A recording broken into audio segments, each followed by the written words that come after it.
My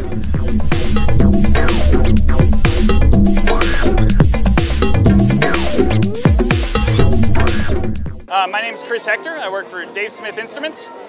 This is our drum machine, the Tempest, designed by Dave Smith and Roger Linn.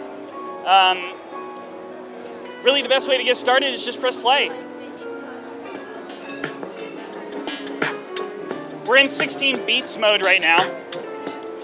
16 beats, each one of these contains 16 sounds and a sequence, and you can do it in real time.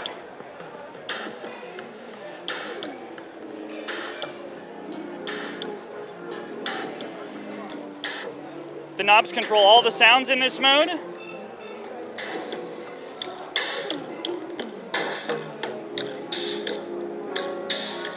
You just hit the pad again to reset back to what you had. 16 sounds assigns each pad to its own individual sound. You can see them playing.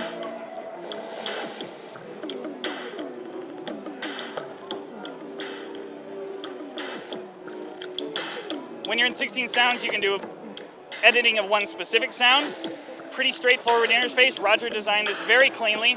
You have two basic sections, one with pad functions and one with screens. The pad functions changes what the pads are assigned to. So you either have beats, sounds, time steps, which is basically sequencer, like an 808 tile sequencer, on off, really simple. 16 tunings, which will take one sound and play different pitches.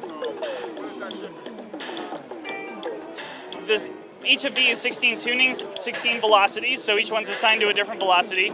Each of those has its own screen where you can individually assign what each tuning is, and we're going to add stuff like scales and shifts and all that kind of stuff. And you also have 16 mutes, which really quickly mutes individual sounds, so very straightforward. Get out of this. So the voice structure, each voice, there's 6 analog voices. Each voice has 2 analog oscillators, 2 digital oscillators. The digital ones are across we're doing oscillator playback. We have the Prophet VS waveforms in it, just like the Evolver series. We have a bunch of noise waveforms, different types. We have some interesting ones like green noise, some resonant noise, UV noise, so you can get some nice textures to do snares and hi-hats using that. And then we also have a whole library of sample playback, one-shots. We got the samples were donated very generously by F-Expansion and Gold Baby. Absolutely phenomenal companies. They sound really good. So the question a lot of people are going to ask, we're not going to have sample loading into the machine in the first generation of the operating system because it's really an analog focus. I mean, we really want to leave what's there. Leave the computer to do the computer stuff, and we're going to keep the hardware going. So we have 2 pedal inputs. Either one can be a switch or a control voltage. We should be able to also do drum trigger pads and stuff like that. I believe it's 0 to 5 volts, so you can assign that to anything in the modulation. You also have 2 note effects. So these are touch faders, so they're position and pressure sensitive, and you can assign both position and pressure to a different variable. The sequencer in the next gen, in the beta software, we still haven't added everything, but in the next generation of the beta, you will be able to enter and record parameter changes using the sliders or the pedal inputs. So basically, as a step plays, you can change the filter and it will record exactly where it was. Should be really straightforward. You can also do that with the knob movements when it records on. So we really tried to make this a live performance tool as opposed to just another step sequence drum machine. The voice architecture is very similar to the Mofo keyboard.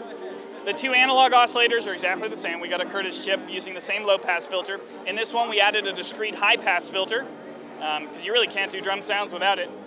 The feedback is now locked to a specific gain, but you still have control over the volume to add texture.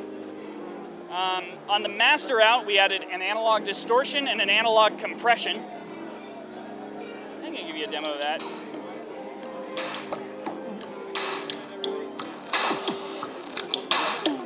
It's compression. That's distortion. There's just so many features in this, it's kind of hard to explain everything. When are they planning to ship it? We're looking at June. Okay. So we're and a price point on it? Just under $2K, $19.99.